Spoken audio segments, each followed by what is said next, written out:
Okay, it's all done. I'm all done welding. I gotta adjust my helmet. It's a little messed up. So I got all the welding done today. I'm gonna start ground it down a little bit and paint it up. So here's the hole.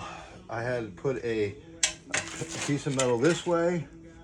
And I left a tab on the top, so I was able to weld another piece across here to make it strong. Another piece across it, and I stitched it in the middle. Down the angle here, and then also on the other side. So this is as strong as can be. There ain't nothing gonna.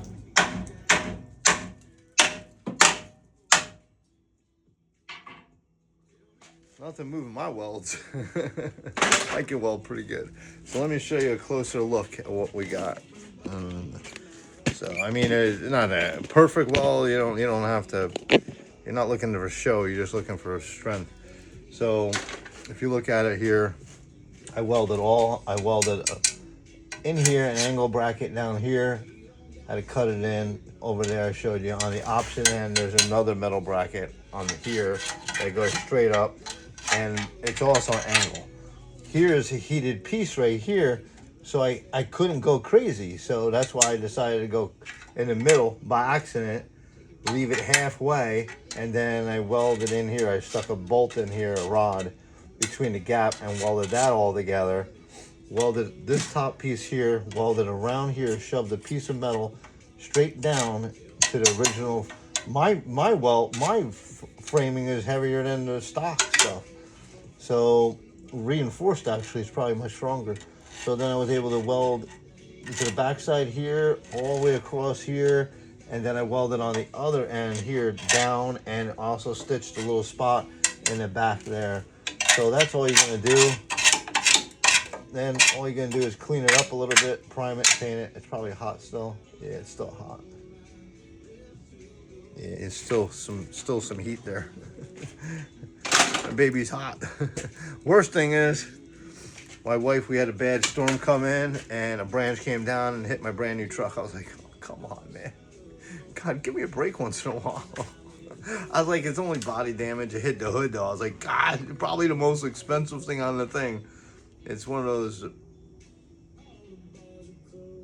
forced ram air intakes on a Moab Edition.